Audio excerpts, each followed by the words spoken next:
बिस्मिल्लाहिर्रहमानिर्रहीम। अस्सलाम वालेकुम students, I am Mohammad Usman Ali, your mathematics teacher. Student, जैसा कि प्रीवियस लेक्चर से हम डेफिनेट इंटीग्रल को पढ़ते हुए आ रहे हैं, आज के लेक्चर में भी हम एक्सरसाइज 3.6 के जो रिमेनिंग क्वेश्चंस हैं उनको सॉल्व करेंगे। आइए स्टार्ट करते हैं। जी स्टूडेंट्स, प्रीवियस 23 क्वेश्चन हम सॉल्व कर चुके हैं प्रीवियस लेक्चर्स में। आज प्रॉब्लम नंबर 24 है 1 2 3 x square minus 2 divided by x plus 1। ये हमारे पास क्या है, इम्प्रॉपर फ्रैक्शन में है। पहले हम इसको किस में करेंगे, प्रॉपर फ्रैक्शन में कन्वर्ट करेंगे। उसके लिए हम क्या करेंगे, जिसको डिवाइड करेंगे। क्वेश्चन देखें, सॉल्यूशन है हमारे पास integration 1 2 3 x square minus 2 divided by x plus 1 dx। पहले हम इसको डिवाइड करेंगे प्रॉपर फ्रैक्शन में कन्वर्ट करने के लिए। X square minus 2 divided by x plus 1, x से मल्टीप्लाई होगा, ये हो जाएगा x square and plus x. Constant के नीचे हम इसको नहीं लिखेंगे, प्लस माइनस ये कैंसिल हो जाएगा, ये आएगा माइनस एक्स माइनस 2, ये कांस्टेंट एज इट इज आ जाएगा। हम इसको मल्टीप्लाई करेंगे जी -1 से, यह आ जाएगा जी माइनस एक्स, फिर -1 आ जाएगा, प्लस ये चेंज हो जाएगा, प्लस माइनस कैंसिल हो गया, यहाँ से बचेगा जी -1। अब हम इसको लिखेंगे, हम इसको पढ़ चुके हैं कई दफ़ा पहले भी। That is equals to 1 2 3 remainder quotient x -1 plus remainder -1 divided by divisor x plus 1, और ब्रैकेट में ये सारा आ जाएगा और साथ आएगा dx। क्लियर। अब हम इस पे अलग अलग इंटीग्रेशन अप्लाई कर देंगे। 1 2 3 x dx minus 1 2 3 1 plus dx साथ एज इट इज आ जाएगा, फिर प्लस माइनस आएगा 1 2 3 1 divided bye x plus 1 and साथ आ जाएगा dx। इसे हम लिखेंगे 1 2 3 x dx माइनस 1 2 3 1 dx, फिर minus 1 2 3 x plus 1 whole power -1 और साथ आएगा dx। अब देखें जी, पावर के नीचे क्या है, x प्लस 1 है, तो x प्लस 1 का डेरिवेटिव क्या है, 1 साथ गिवन दिया गया है। यहाँ पे भी x का डेरिवेटिव दिया गया है और 1 की इंटीग्रेशन x होती है, तो आइए हम इसको इंटीग्रेट करते हैं। जी स्टूडेंट्स, लास्ट वाला एक्सप्रेशन मैं दोबारा लिख रहा हूं, 1 2 3 x dx minus 1 2 3 1 dx minus 1 2 3 limit x plus 1 whole power -1 dx। इसकी इंटीग्रेशन आएगी जी, x की इंटीग्रेशन पावर में 1 ऐड हो जाएगा तो x स्क्वायर डिवाइडेड बाय 2, और लिमिट हम पुट करेंगे 1 2 3 -1 की इंटीग्रेशन क्या होती है, x लिमिट हम पुट करेंगे 1 2 3 माइनस, ये आ जाएगा लॉग नेचुरल x प्लस 1, और लिमिट आ जाएगी 1 2 3, और यहाँ पे हम साथ मेंशन कर देंगे कि हम किस रिजल्ट के तहत इसको लिख रहे हैं। हम पढ़ चुके हैं कि अगर हमें इंटीग्रेशन दी गई हो, कोई भी फंक्शन है गिवन दिया गया, उसकी पावर है -1 और साथ उसका डेरिवेटिव गिवन दिया गया है dx, तो उसका आंसर आता है log natural of function plus c। इसके अकॉर्डिंग हमने इसको लॉग नेचुरल लिखा है। अब हम with the help of fundamental theorem of calculus upper limit और लोअर लिमिट पुट करेंगे। 1/2 कांस्टेंट है, अपर लिमिट आएगी जी 3 का स्क्वायर माइनस 1 का square minus 3 -1 minus log natural 3 plus 1 minus log natural 1 plus 1, and इसके भी हम ब्रैकेट लगा देंगे। Clear student. That is equals to 1/2 3 का स्क्वायर 9 -1 माइनस 3 -1 क्या आ जाएगा, 2 आ जाएगा, minus bracket log natural 4 minus log natural 2। तो लॉग की प्रॉपर्टी है, हम पढ़ चुके हैं previous, log natural a over b equals to log natural a minus log natural b के होता है। ये लॉग की प्रॉपर्टी है। अब ये हमारे पास log natural a minus log natural b दिया गया है, तो इसको मैं क्या लिख सकता हूँ, log natural a over b लिख सकता हूँ। That is equals to 8/2 -2 minus log natural 4/2, तो ये आ जाएगा जी 4 माइनस 2 माइनस लॉग नेचुरल 2, तो आंसर आएगा 4 माइनस 2 2 बचेगा, तो 2 माइनस लॉग नेचुरल 2 हमारा आंसर है। क्वेश्चन हमने स्टार्ट लिया था इंटीग्रेशन ऑफ, लिमिट है 1 to 3 x square minus 2 divided by x plus 1 dx equals to 2 minus log natural 2, और यही हमारा रिक्वायर्ड आंसर भी है। क्लियर स्टूडेंट्स, आइए मूव करते हैं नेक्स्ट प्रॉब्लम पे। जी स्टूडेंट्स, प्रॉब्लम नंबर 25 है 2 to 3 3x square minus 2x plus 1 divided bye x minus 1 x square plus 1 dx। इसको आप पार्शियल फ्रैक्शन के जरिए भी सॉल्व कर सकते हैं, उससे भी इजी है। अगर हम नीचे वाले को मल्टीप्लाई कर लें तो उसका डेरिवेटिव ऊपर मौजूद है, हम उसको उसी तरह से सॉल्व करेंगे। 3x square minus 2x plus 1, क्योंकि उसने साथ हमें मेंशन नहीं किया कि आप इसको पार्शियल फ्रैक्शन से ही करें, तो हमारे पास दोनों वेज हैं, हम इसको सॉल्व कर सकते हैं। डिनोमिनेटर को आपस में मल्टीप्लाई कर रहा हूँ मैं, 2 to 3 3x square minus 2x plus 1 divided by X cube plus x minus X square minus 1 into dx that is equals to 2 to 3 3x square minus 2x plus 1 divided by X cube minus X square plus x minus 1 dx। मैंने इसको rearrange कर लिया। अब इसका derivative देखें क्या बनेगा, 3x square minus 2x plus 1 बनेगा, जो कि न्यूमिनेटर में हमें गिवन दिया गया है, तो इसको हम लिखेंगे that is equals to 2 to 3 X cube minus X square plus x minus 1 whole power minus 1, and साथ आ जाएगा 3x square minus 2x plus 1 and dx। तो हम पढ़ चुके हैं that integration f of x whole power minus 1, और अगर इसका फंक्शन का साथ डेरिवेटिव हमें गिवन दिया गया है तो इसका आंसर क्या आता है, log natural f of x plus c इसका आंसर आता है। तो इसी के अकॉर्डिंग इसका आंसर क्या आएगा, that is equals to X cube minus X square plus X minus 1 log natural, और इसकी लिमिट आ जाएगी 2 to 3, और ये सारा क्योंकि इसका डेरिवेटिव था तो इंटीग्रेशन में यूज हो चुका है। अब हम पहले अपर लिमिट पुट करेंगे, तो ये आ जाएगा लॉग नेचुरल 3 का क्यूब माइनस 3 का स्क्वायर प्लस 3 माइनस 1, पहले अपर लिमिट पुट होगी, फिर माइनस लोअर लिमिट 2 का क्यूब माइनस 2 का square plus 2 minus 1 that is equals to log natural 3 का क्यूब 27 माइनस 9 प्लस 3 माइनस 1 कितना बचेगा, 2 बच जाएगा, माइनस लॉग नेचुरल 2 का क्यूब क्या हो जाएगा 8 माइनस 2 का स्क्वायर 4 प्लस 2 माइनस 1, तो प्लस 1 बचेगा, that is equals to 27 minus 9 18 18 plus 2 20 हो जाएगा, तो log natural 20 minus log natural 8 minus 4 4 plus 1 5, तो लॉग नेचुरल 5 आ जाएगा। अगेन हम वही वाली लॉग की प्रॉपर्टी लगाएंगे, we know that log natural a over b equals to log natural a minus log natural b, so that is equals to log natural 5/20 log natural 20 by 5, and that is equals to 20/5 कितना होता है 4 5 4 से 20, तो log natural 4, और यही हमारा required answer भी है। क्लियर स्टूडेंट्स, आइए मूव करते हैं नेक्स्ट प्रॉब्लम पे। Problem number 26 0 to π/4 sin x minus 1 divided by cos square x dx। बहुत इजी क्वेश्चन है, सोल्यूशन देखें।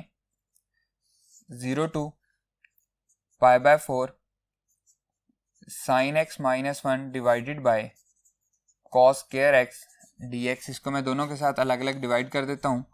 0 to π/4 sin x divided by cos square x minus 1 divided by cos square x and dx, और इसके आगे bracket लगा देते हैं। cos square x को हम लिख सकते हैं cos multiply by cos, that is equals to 0 to π/4 sin x divided by cos x, और इसको मैं लिख सकता हूँ multiply by 1 over cos x minus cos 1 over cos क्या होता है सीकेंड, तो सीकेंड स्क्वायर x हो जाएगा into dx, that is equals to sine over cos क्या होता है tan, तो 0 to π/4 10x into 1/cos second x minus second square x bracket close और साथ क्या आ जाएगा dx। दोनों पे अलग अलग इंटीग्रेशन अप्लाई करते हैं। That is equals to integration 0 to π/4 second x 10x dx minus 0 to π/4 second square x dx। पढ़ चुके हैं हम लोग पेज नंबर 125 पे integration of second x 10x dx equals to किसके होता है सेकेंड एक्स प्लस सी के, एंड इसी तरह से integration of second square x dx equals to किसके है 10x प्लस सी के। ये दोनों हम पेज नंबर 125 पे पढ़ चुके हैं। So that is equals to second x 0 to π/4 minus 10x 0 to π/4। Clear. अब हम अपर लिमिट पुट करेंगे फिर लोअर लिमिट पुट करेंगे तो ये आ जाएगा सेकेंड π/4 माइनस सेकेंड 0 फिर माइनस 10 π/4 माइनस 10 0। सेकेंड π/4 सेकेंड किसका कॉस का कॉस π/4 के तो 1/√2 तो ये हो जाएगा √2 माइनस सेकेंड 0 1 आएगा माइनस 10 π/4 1 10 0 0 हो जाएगा। डेट इज इक्वल्स टू √2 -1 ये वाला फिर -1 तो आंसर आएगा √2 -2 और यही हमारा रिक्वायर्ड आंसर भी है। क्लियर स्टूडेंट्स, आइए मूव करते हैं नेक्स्ट प्रॉब्लम पे।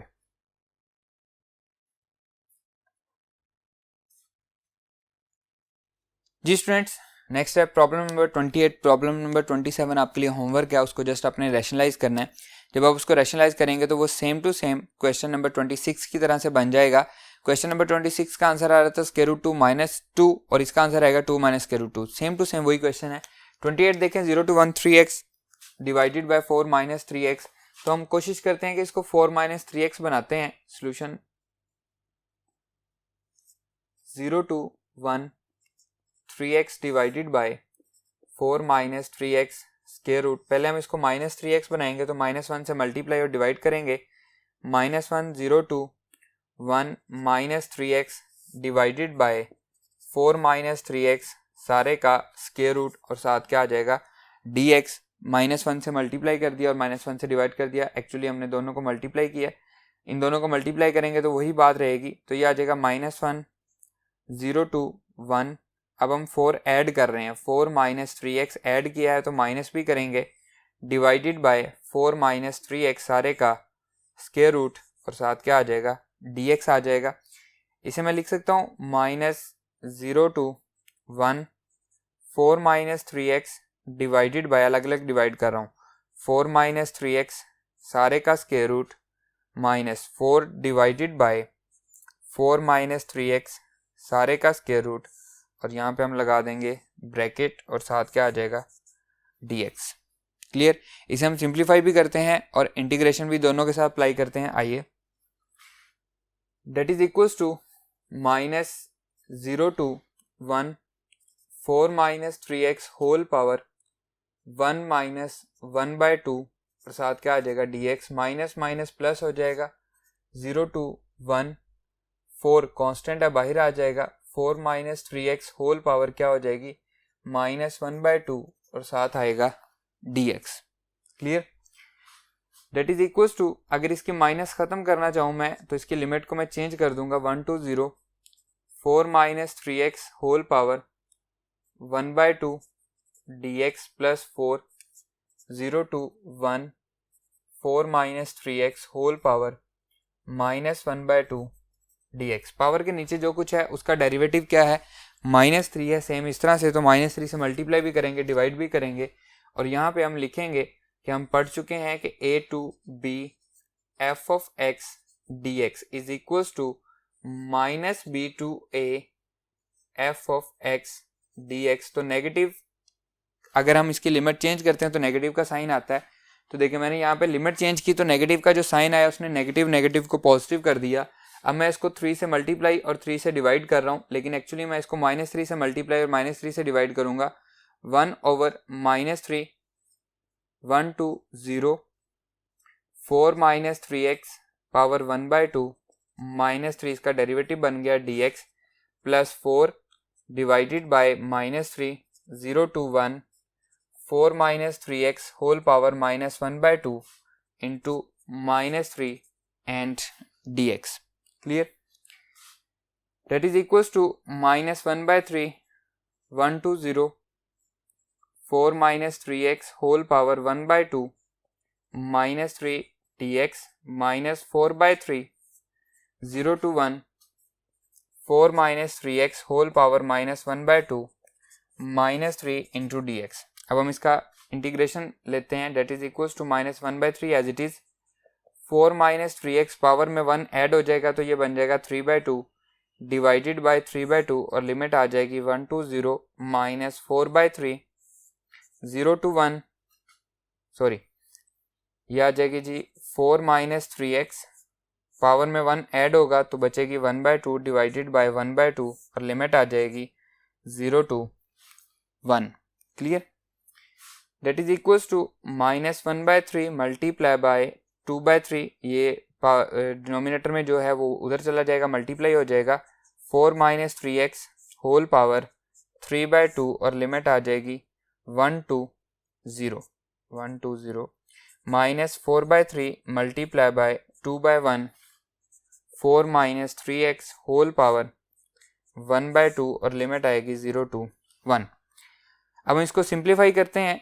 यह आ जाएगा जी -2/9 4 - 3x whole power 3/2 1 to 0 limit आ गई -4 2 8 डिवाइडेड बाय 3 4 - 3x पावर 1/2 और लिमिट आ जाएगी 0 to 1। With the help of fundamental theorem of calculus हम पहले अपर लिमिट पुट करेंगे फिर लोअर लिमिट पुट करेंगे। आइए जी स्टूडेंट्स, लास्ट वाला एक एक्सप्रेशन दोबारा लिख रहा हूँ। -2/9 4 - 3x होल पावर 3/2 लिमिट आएगी 1 to 0 -8/3 4 - 3x whole power 1/2 limit आ जाएगी 0 to 1। पहले अपर लिमिट फिर लोअर लिमिट। -2/9 4 - 3x की जगह पे हम पुट करेंगे 0, अपर लिमिट आ जाएगी और इसकी पावर हो जाएगी 3/2 -4 - 3 लोअर लिमिट 1 पावर आ जाएगी 3/2 and bracket close -8/3 bracket 4 - 3x upper limit 3 into x upper limit आ गई, पावर क्या आ जाएगी 1/2 -4 - 3 लोअर लिमिट क्या है 0 है, power 1/2 and bracket close. Clear? That is equals to -2/9 bracket 4 - 3 into 0 हो जाएगा तो यह आ जाएगा 4 पावर 3/2 -4 - 3 1 पावर 3/2 ब्रैकेट क्लोज -8/3 4 - 3 तो 4 पावर 4 - 3 1 बचेगा 1 पावर 1/2 -4 बचेगा 4 पावर 1/2 एंड ब्रैकेट क्लोज हो जाएगी। Clear? That is equals to -2/9 into इसको मैं लिख सकता हूँ 2 का square and whole power 3/2 minus ये 1 ही रहेगा -8/3 ये 1 ही रहेगा माइनस इसको भी 2 का स्क्वायर लिख सकते हैं, पावर 1/2 हो जाएगी। क्लियर है? पावर से ये कैंसिल हो जाएगा 2 तो ये हो जाएगा -2/9 इंटू 2 का क्यूब -1 -8/3 1 -2 एंड ब्रैकेट क्लोज क्योंकि 2 से 2 कैंसिल हो जाएगा। That is equals to -2/9 into 8 - 1 -8/3 into -1 -2/9 into 7 minus plus हो जाएगा 8/3 that is equals to -14/9 plus 8/3 that is equals to LCM क्या आ जाएगा जी इसका 9 एलसीएम आएगा -14 प्लस 3 3 9 तो 8 3 24 तो बचेगा क्या 10/9 10/9। हमने स्टार्ट लिया था question 0 to 1 3x divided by 4 minus 3x सारे का स्क्वायर रूट dx। इसका आंसर क्या आ रहा है जी? 10/9 हमारे पास इसका आंसर आ रहा है और ये हमारा रिक्वायर्ड आंसर भी है। आइए मूव करते हैं नेक्स्ट प्रॉब्लम पे।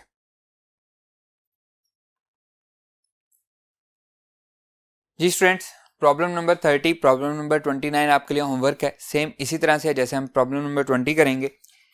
बहुत ही इजी क्वेश्चन है। Solution 0 to π/2 sin x divided by 1 plus cos x 2 plus cos x dx। Clear? Let कर लेते हैं कि 1 प्लस cos x इक्वल है t के। लेट प्रीवियस क्वेश्चन में आप साइन को लेट कर लेंगे equals to t। Previous question में साइन x को लेट करेंगे t के, यहाँ पे मैं 1 प्लस cos x को लेट कर रहा हूँ। इसका डेरिवेटिव क्या आएगा? cos का डेरिवेटिव क्या होता है? माइनस साइन x, क्योंकि 1 का डेरिवेटिव 0 हो जाएगा, into dx equals to dt। तो साइन x dx किसके इक्वल होगा? Sine x dx equals to minus dt के इक्वल होगा और इसे हम कह लेते हैं इक्वेशन नंबर 1। अब यहाँ पे इंपॉर्टेंट चीज क्या है, हम इस सारे एक्सप्रेशन को जो x में हमें दिया गया है ट्रिग्नोमेट्रिक फंक्शन के साथ, x उसका एंगल है, इसको हम चेंज कर रहे हैं t में। तो इसकी हम लिमिट भी चेंज करेंगे, ये बहुत इंपॉर्टेंट है। When x is equals to 0, x equals to 0, इसमें हम पुट करेंगे cos 0 क्या आएगा? 1 इम्प्लाइज दैट t की वैल्यू क्या आ रही है? यहाँ पे जब हम पुट करेंगे तो t की वैल्यू आ रही है हमारे पास 2। ऐसे ही है, cos 0 1 तो 1 प्लस 1 2 हो गया। इसी तरह से when x equals to π/2 implies that t की वैल्यू क्या आ रही है? cos π/2 0 होता है तो t की वैल्यू क्या आ रही है? 1। यहाँ पे आप cos x को भी लेट करके इसको सॉल्व कर सकते हैं, आपकी मर्जी, आप जिससे मर्जी इसको सॉल्व कर लें। आपने cos x को लेट करके सॉल्व करना है तो cos x को लेट करके सॉल्व कर लें। यहाँ पे सिर्फ चेंज क्या आएगा? cos x को हम t लेट करेंगे तो अब यहाँ पे इसकी सिर्फ लिमिट चेंज होगी और कुछ भी नहीं होगा। दोनों तरीके से आप इसको सॉल्व कर सकते हैं, क्योंकि 1 प्लस cos x करते हैं तो हम इसको 1 प्लस cos x लिख सकते हैं। इससे अगर आप करते हैं तो when t is equals to 0 तो cos 0 क्या होता है? 1, तो इसकी लिमिट 1 आ जाएगी। when x is equals to π/2 cos π/2 0 होता है तो t की वैल्यू क्या आ जाएगी? 0 आ जाएगी। तो हम इसको लिखेंगे 1 to 0, हम इसको लिखेंगे। हम इसी से इसको सॉल्व कर लेते हैं, दैट इज इक्वल्स टू, इसमें वैल्यूज पुट करते हैं। यह आ जाएगा जी 0 थी तो क्या आ गई है? 1, एंड π/2 थी तो लिमिट आ गई है 0। साइन x dx, इसकी जगह पे हम पुट करेंगे minus dt minus 1 divided by 1 plus cos x, तो यह आ जाएगा 1 plus t and that is 2 plus t और साथ क्या आ जाएगा? dt, क्योंकि माइनस dt आना था तो मैंने माइनस 1 इधर लगा दिया। अब माइनस को हम बाहर निकाल देंगे, minus 1 1 2 0 1 divided by 1 plus t into 2 plus t dt। हम लोग पढ़ चुके हैं that a to b f of x limit दी गई हो dx, तो इसे हम लिख सकते हैं minus b to a। Limit, upper limit और लोअर लिमिट को अगर हम चेंज कर देते हैं तो बाहर माइनस का साइन आता है। तो ये जो माइनस का साइन है इसकी वजह से ये लिमिट क्या बन जाएगी? दैट इज इक्वल्स टू, ये बनेगी 0 to 1 1 over 1 plus t 2 plus t dt। इसे अब हम सॉल्व कर लेंगे। आइए जी स्टूडेंट्स, हमारा क्वेश्चन बन चुका है 0 to 1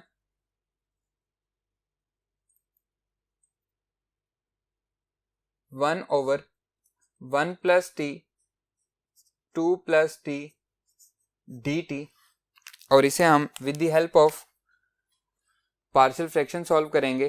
consider 1 over 1 plus t 2 plus 3, बहुत इजी क्वेश्चन हो जाएगा। a over 1 plus t plus b over 2 plus t, और इसे हम क्या लेंगे? Equation number 1। Clear? Partial fraction हम लोग पढ़ के आए हैं। Multiply both sides, multiply both sides by 1 plus t 2 plus T, या हम कह सकते हैं कि एलसीएम से हम मल्टीप्लाई करेंगे, that is equals to 1 equals to a into 2 plus t plus b into 1 plus t, और इसे हम कह लेंगे इक्वेशन नंबर 2। फर्स्ट वाला जो लीनियर फैक्टर है उसे हम पुट करते हैं equals to 0, put 1 plus t equals to 0, तो t is equals to -1 in equation 2। Equation 2 में -1 पुट करेंगे, that is equals to 1 equals to a 2 -1 plus b वाला 0 हो जाएगा, 2 -1 1 बचेगा, 1 इक्वल्स टू a, और a की वैल्यू हमारे पास आ रही है। क्लियर। इसी तरह से दूसरा फैक्टर क्या है जी, वो क्या है 2 प्लस टी, तो put 2 plus t equals to 0, t is equals to -2 in equation 2। t की वैल्यू -2 हम इक्वेशन 2 में पुट कर रहे हैं। आइए इक्वेशन 2 क्या बन जाएगी जी, 1 इक्वल्स टू a वाला 0 हो जाएगा प्लस b इंटू -2, ये था 1 प्लस टी, तो 1 -2 हो जाएगा, 1 इक्वल्स टू -1 इंटू बी हो जाएगा, तो b की वैल्यू क्या आ रही है -1। a और b की value, put the values of a and b, put the values of a and b in equation 1। Equation 1 क्या बन जाएगी जी, 1 over 1 plus t 2 plus t is equals to a, 1 आया है, 1 प्लस टी आ जाएगा, minus b -1 आया है, यहाँ पे एक्चुअली प्लस था तो ये -1 प्लस -1 आया b, तो ये आ जाएगा 2 प्लस टी। दोनों तरफ इंटीग्रेशन ले लेंगे, 1 over 1 plus t 2 plus t d t equals to integration 1 plus t whole power -1 d t, minus ये माइनस इधर बाहर आ जाएगा, 2 प्लस टी होल पावर -1, और साथ क्या आ जाएगा डी टी आ जाएगा। क्लियर है। हम लोग पढ़ चुके हैं इंटीग्रेशन ऑफ, अगर हमें कोई भी फंक्शन दिया गया है और उसकी पावर -1 दी गई है, साथ उस फंक्शन का डेरिवेटिव हमें गिवन दिया गया है और उसकी इंटीग्रेशन पूछी गई है, that is equals to log natural of the function plus C, उसकी इंटीग्रेशन होती है। अब इसका डेरिवेटिव क्या है 1 प्लस टी का, वो 1 है विद रिस्पेक्ट टू टी, यहाँ पे भी 1 है, तो इसका आंसर आएगा लॉग नेचुरल 1 प्लस टी, और लिमिट आ जाएगी। लिमिट हमने क्या ली थी जी, शुरू में हमारे पास लिमिट थी 0 to 1, हमारे पास लिमिट थी, ये भी आ जाएगी 0 to 1, और ये लिमिट भी 0 to 1 आ जाएगी, 0 to 1 माइनस, इसका आंसर आएगा लॉग नेचुरल 2 प्लस टी, और लिमिट आएगी 0 to 1, पहले अपर लिमिट फिर lower limit, log natural 1 plus 1 minus log natural 1 plus 0, पहले हमने अपर लिमिट पुट की फिर lower limit, minus log natural 2 plus 1 minus log natural 2 plus 0, and इसकी भी ब्रैकेट लगा देंगे, दैट इज इक्वल्स टू, इसको आगे सॉल्व करते हैं, equals to log natural 1 plus 1 क्या आ जाएगा 2 आ जाएगा, माइनस लॉग नेचुरल 1 आएगा, bracket close, minus log natural 3 minus log natural 2। अब हम जानते हैं कि लॉग नेचुरल 1 क्या होता है 0 होता है, that is equals to log natural 2 minus log natural 3 plus log natural 2 आ जाएगा, एंड इसे हम लिखेंगे जी, we know that log natural 1 equals to किसके 0, लॉग नेचुरल 2 तो 2 टाइम्स है, तो इसको हम लिखेंगे that is equals to 2 times log natural 2 minus log natural 3। इसको हम ऐसे भी लिख सकते हैं, log की प्रॉपर्टी है, we know that log natural a power b अगर दिया गया हो तो b शुरू में आ जाता है, log natural a इसको हम लिख सकते हैं, पावर शुरू में आ जाती है, और शुरू में पावर जो आई हुई हो उसे हम पावर बना सकते हैं, जिसे मैं लिख सकता हूँ log natural 2 का स्क्वायर माइनस लॉग नेचुरल 3 2 का स्क्वायर क्या हो जाएगा 4 माइनस लॉग नेचुरल 3, और लॉग की प्रॉपर्टी हमने पढ़ी है, we know that log natural a over b equals to log natural a minus log natural b। तो यहाँ पे हम इसको लिखेंगे that is equals to log natural 4 over 3। Question हमने स्टार्ट लिया था integration 0 to pi by 2 sin x over 1 plus cos x 2 plus cos x into dx। इसका आंसर क्या आ रहा है जी log natural 4 over 3। Clear student, यहाँ पे हमारी एक्सरसाइज 3.6 खत्म होती है। इसके जितने भी क्वेश्चन मैंने आपको छुड़वाए हैं वो आपके लिए होमवर्क है, आपने खुद से उनको सॉल्व करना है। इसके साथ साथ इसकी जितनी भी एग्जांपल्स हैं वो सारी की सारी आपके लिए होमवर्क है, आपने खुद से सॉल्व करनी है। स्पेशली पेज नंबर 162 पे जो लास्ट एग्जांपल दी गई है वो बहुत ही इंपॉर्टेंट है, शॉर्ट क्वेश्चन में आती है, वो बिल्कुल सिंपल है, आपको वैल्यूज़ दी गई हैं, आपने जस्ट पुट करना है और उसमें कोई भी बात नहीं है। क्लियर है, आपके लिए होमवर्क है, आपने खुद से सॉल्व करनी है। आज का हमारा ये लेक्चर यहीं पर ख़त्म होता है। इंशाल्लाह नेक्स्ट लेक्चर में आपसे मुलाकात होगी। अल्लाह हाफिज़।